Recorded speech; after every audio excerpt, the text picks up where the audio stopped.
Les super-pouvoirs ne sont connus que dans les films en dehors de la réalité.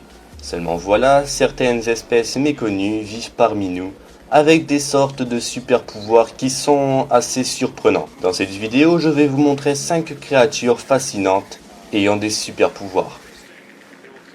Numéro 1, la créature à la super armure. Dans les profondeurs de l'océan Indien, un gastéropode a trouvé une parade pour se protéger des prédateurs. Il a été découvert en 1999 près d'une cheminée hydrothermale qui crache de l'eau sulfureuse à plus de 300 degrés. Sa coquille, en partie constituée de fer, lui sert de bouclier.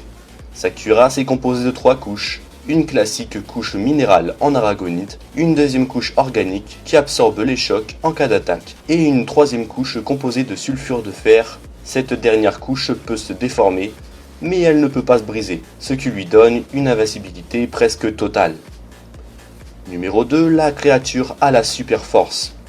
L'insecte le plus fort du monde serait une espèce de scarabée bousier, qui serait capable de tirer 1141 fois son propre poids, soit 30% de plus que le scarabée rhinocéros, précédent détenteur du record. Pour un humain, cela équivaudrait à pouvoir soulever environ 80 tonnes, soit une quinzaine d'éléphants ou encore une cinquantaine de voitures superposées. Numéro 3, la créature au mimétisme. C'est une espèce de papillon sphinx qui vit dans la forêt tropicale humide d'Amérique centrale. Sa larve est dotée d'une aptitude prodigieuse. Lorsqu'elle est menacée par un prédateur, la chenille gonfle son thorax et sa tête jusqu'à prendre l'apparence d'une vipère. Non seulement elle parvient à imiter parfaitement les yeux, les écailles et la tête triangulaire d'un serpent, mais en plus elle simule un mouvement d'attaque, comme si la vipère s'apprêtait à mordre. Cette incroyable métamorphose suffit à dissuader les ennemis potentiels de venir vérifier. Numéro 4, la créature à l'invulnérabilité. Le tardigrade est un petit animal tellement singulier qu'il forme une classe zoologique à part proche des astropodes. Mesurant un peu moins d'1 millimètre en moyenne, il est doté d'une très grande capacité de résistance. On peut le retrouver aussi bien dans les montagnes que dans les océans.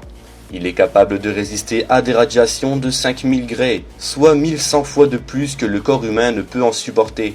Le tardigrade remplace l'eau de son organisme par des sucres synthétiques et il peut alors résister temporairement à des températures allant de moins 272 degrés jusqu'à plus 150 degrés. Il peut également survivre pendant plusieurs années sans eau ni nourriture avant de revenir à la vie lorsque les conditions seront plus favorables.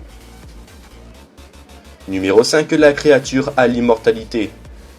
C'est une petite méduse qui ne dépasse pas les 5 mm de diamètre, qui est la seule créature connue capable d'inverser son processus de vieillissement. En effet, elle est capable de retrouver sa forme juvénile après avoir atteint l'âge adulte, ce qui la rend potentiellement immortelle.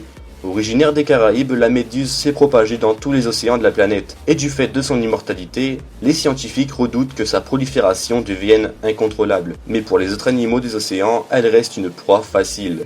Voilà, cette vidéo touche à sa fin, j'espère qu'elle vous aura plu. Si c'est le cas, n'hésitez surtout pas à me le faire savoir en lâchant un gros pouce bleu ou en laissant un commentaire un peu plus bas. Moi je vous dis à la prochaine, d'ici là, portez-vous bien. Ciao.